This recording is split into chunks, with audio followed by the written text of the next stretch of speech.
Bismillahirrahmanirrahim. Assalamualaikum warahmatullahi wabarakatuh. Alhamdulillah walhamdulillahi rabbil alamin. Wassalatu wassalamu ala asyrafil anbiya'i wal mursalin wa ala alihi wa ashabihi wa man tabi'ahum bi ihsan ila yaumiddin. Amma ba'd. Baiklah, di sini Bapak langsung saja menjelaskan dari kuliah hadis ahkam 1 yang judul dari materinya adalah hadis-hadis tentang transaksi yang dilarang.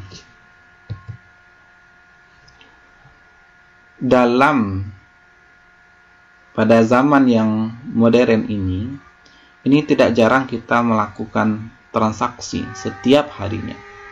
Karena kita makhluk sosial yang saling membutuhkan satu sama lain, zon politikon, maka sering kali kita melakukan transaksi. Contohnya ketika kita berangkat kuliah, kita naik kendaraan umum lalu membayarnya. Hal tersebut merupakan salah satu contoh transaksi. Atau kita naik kendaraan pribadi lalu mengisi bahan bakar, kemudian kita membayar dengan uang dan mendapatkan bahan bakar. Hal tersebut juga merupakan transaksi. Dalam ibadah, kaidah hukum yang berlaku adalah semua hal yang dilarang kecuali adanya ketentuan berdasarkan Al-Quran dan hadis. Sedangkan dalam urusan muamalah, semua diperbolehkan kecuali ada dalil yang melarangnya. Ketika suatu transaksi baru ada dan belum dikenal sebelumnya dalam hukum Islam, maka transaksi tersebut dianggap dapat diterima, kecuali terdapat implikasi dari dalil Al-Quran dan hadis yang melarangnya, baik secara eksplisit maupun implisit. Dengan demikian, dalam bidang muamalah, semua transaksi dibolehkan kecuali yang diharamkan. Penyebab terlarangnya sebuah transaksi adalah disebabkan faktor-faktor. Yang pertama adalah haram zatnya, yang kedua haram selain zatnya, yang ketiga tidak sah atau tidak lengkap akadnya. Peraturan dan ketentuan Islam dalam bidang ekonomi tidak mencakup seluruh kegiatan ekonomi, melainkan Islam hanya mengatur kegiatan ekonomi yang berkaitan dengan tata cara perolehan harta, konsep kepemilikan. Tata cara pengelolaan harta mulai dari pemanfaatan konsumsi hingga pengembangan kepemilikan investasi.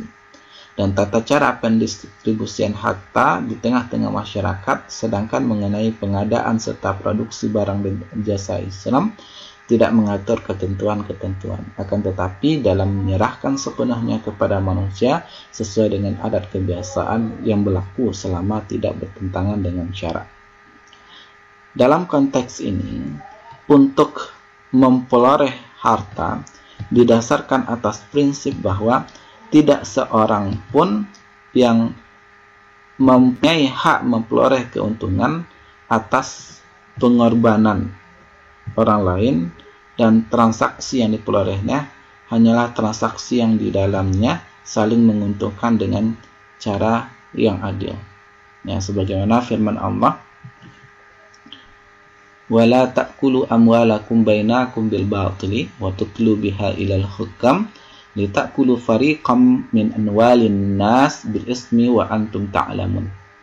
Ini artinya, janganlah sebagian dari kamu itu memakan harta sebagian yang lain di antara kamu itu dengan jalan yang batil, dan janganlah kamu membawa urusan harta itu kepada hakim supaya kamu dapat memakan sebagian harta benda dari orang lain itu dengan jalan berbuat dosa padahal kamu mengetahuinya.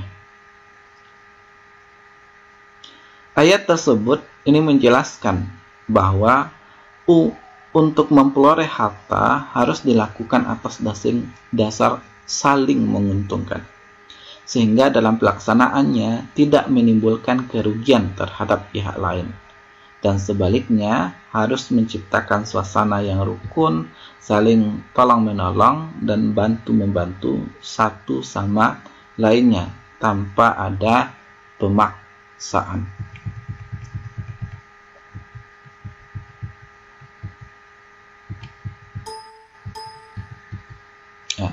Prinsip-prinsip itu di dalam muamalat. Segala transaksi itu boleh dilakukan asal tidak ada larangan, syarat dan rukun dalam transaksi akad jual beli. Ya, klausula ada di sirqah. Ya, selanjutnya pelaku akad, penjual dan pembeli. Kemudian objek akad, barang dan harga.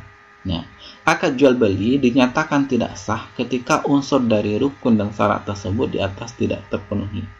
Ya, kalau tidak terpenuhi syarat dan rukun yang tiga ini, ya, maka suatu jual beli itu dinyatakan tidak sah. Nah, selain itu, akad jual beli juga dilarang ketika ada sifat persyaratan yang dilarang dalam syariah. Ini kita lihat hukum jual beli. Hukum jual beli itu ada yang mubah boleh, asal hukum jual beli itu di dalam Islam itu adalah mubah atau boleh. Ada yang wajib. Ya, umpamanya ada wali menjual harta anak yatim apabila terpaksa, begitu juga dengan menjual harta muflis, orang yang lebih banyak utangnya daripada hartanya. Kemudian yang ketiga itu haram hal-hal yang terkait alasan syar'i dalam pelarangan jual beli, ya, seperti yang kita bahas sekarang. Kemudian ada sunnah jual beli kepada sahabat atau keluarga yang dikasihi dan kepada orang yang sangat membutuhkan barang tersebut. Prinsip-prinsip muamalat, prinsip transaksi dilarang, ya, yang dilarang. Jenis akad-akad yang dilarang disebabkan karena adanya unsur kekurangan dari aspek sigah. Ya. Jenis yang dilarang, kemudian yang dilarang adalah jenis akad-akad yang dilarang disebabkan karena adanya unsur kekurangan dari aspek pelaku jual beli. Kemudian jenis akad yang dilarang disebabkan karena adanya unsur kekurangan dari aspek objek akad, harga dan barang. Jenis akad yang dilarang karena adanya komponen sifat jenis dan persyaratan yang dilarang ataupun adanya larangan dalam transaksi jual beli tersebut. Ya, contoh transaksi yang dilarang itu adalah gharar. Ya, larangan jual beli gharar. Ya, kita mesti harus tahu dulu, ya, apa itu yang dikatakan gharar. Ya, gharar adalah situasi di mana terjadi incomplete information karena adanya ketidakpastian dari kedua belah pihak yang bertransaksi. Ya, takril, ya, gharar itu sinonimnya juga dimaknai dengan takril. Takril terjadi bila kita merubah sesuatu yang seharusnya bersifat pasti menjadi tidak pasti. Takril atau gharar dapat diidentikan dengan judi. Ya. Jual beli gharar. Nah, ini hadisnya itu jelas dari Abu Hurairah radhiyallahu anhu. Rasulullah sallallahu alaihi wasallam melarang jual beli hasad dan jual beli gharar. Nah, gharar adalah ketidakjelasan dan adanya kondisi untung rugi yang tidak bisa diprediksi.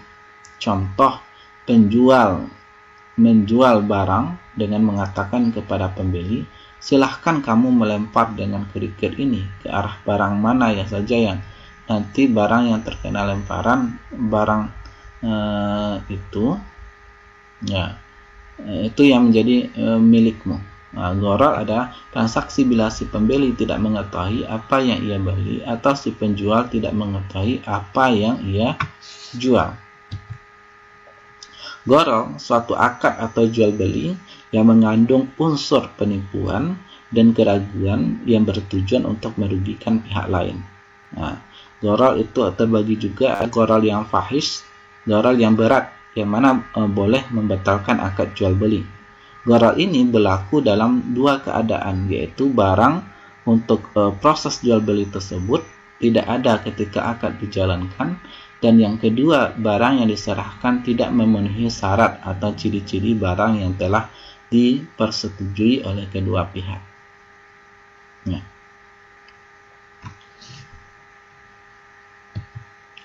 Kemudian ada gharar yasir, merupakan gharar yang ringan. Gharar jenis ini tidak membawa kepada pembatalan akad jual beli.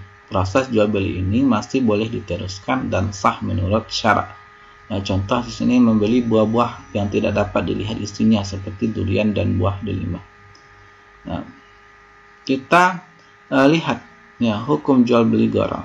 Dalam syariat Islam, jual beli gharar adalah dilarang berdasarkan kepada sabda Rasulullah SAW ya dari Abu Hurairah. Naha Rasulullah SAW an bai'il hasati wa an bai'il gharar. Rasulullah SAW melarang itu jual beli ala hasah dan jual beli gharar.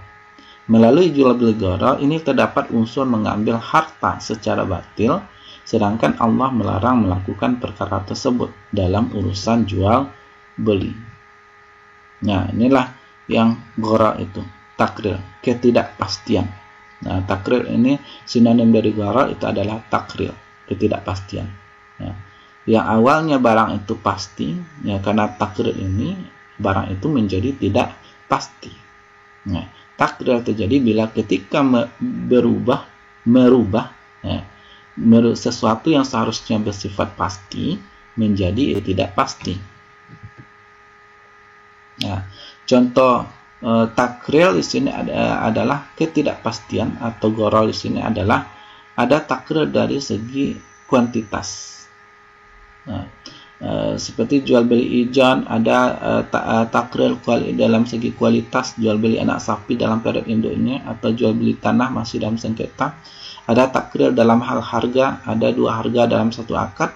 Ada takril dalam segi waktu, jual beli barang yang hilang, delivery time tidak pasti pada kedua pihak. Nah, kita lihat di sini takril dalam segi kuantitas. Contoh yang paling sering kita temukan adalah sistem ijan. Misalnya, petani sepakat untuk menjual hasil panennya, beras dengan kualitas A, kepada tengkulak dengan harga 750.000, padahal pada saat kesepakatan dilakukan, sawah si petani belum dapat dipanen. Dengan demikian, kesepakatan jual beli dilakukan tanpa menyebutkan spesifikasi mengenai berapa kuantitas yang dijual, padahal harga sudah ditetapkan. Maka dapat disimpulkan bahwa terjadi ketidakpastian menyangkut kuantitas barang yang ditransaksikan. Itu takril dalam hal kuantitas. Gharar atau takril ada juga dalam segi kualitas. Contoh sederhana adalah menjual anak sapi yang masih kandungan induknya. Dalam kandungan induknya, penjual sepakat menyerahkan anak sapi tersebut segera setelah anak sapi lahir seharga 1 juta. Dalam hal ini, baik si penjual maupun si pembeli tidak dapat memastikan kondisi fisik anak sapi tersebut. Bila nanti sudah lahir, apakah akan lahir normal, cacat, atau lahir dalam keadaan mati? Maka terjadilah ketidakpastian yang menyangkut kualitas barang atau objek yang ditransaksikan. Kemudian ada gharar atau takril dalam hal harga. Ketika seorang ibu ingin membeli panik, penjual mengatakan bahwa harga panik tersebut adalah 10.000. Jika dibayar tunai dan Rp 50.000, jika dibayar kredit selama 5 bulan. Nah, kalau dibayar tunai 10.000, kalau dibayar kredit itu 50.000 selama 5 bulan. Dalam hal ini terjadi ketidakpastian dalam hal harga, karena adanya dua harga dalam satu akad yang membingungkan pembeli. Bagaimana jika pembeli melunasi cicilannya pada bulan ketiga atau keempat, atau sehari sebelum bulan kelima? Walaupun secara kuantitas dan kualitas sudah jelas, akan tetapi seyogianya si pembeli dan penjual memilih harga mana yang akan disepakati untuk akad. Kemudian ada takril dalam waktu penyerahan. Apabila ada suatu barang yang diperjualbelikan, akan tetapi tidak jelas kapan akan diserahkannya, barang tersebut karena beberapa alasan hilang atau keberadaannya tidak sah, sehingga menguntungkan salah satu pihak dan merugikan pihak lainnya akibat ketidakjelasan waktu penyerahan objek yang ditransaksikan.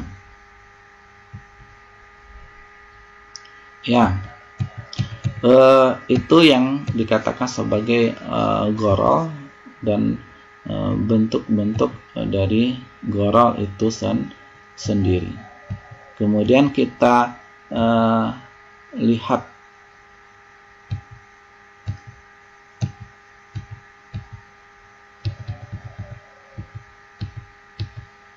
nah,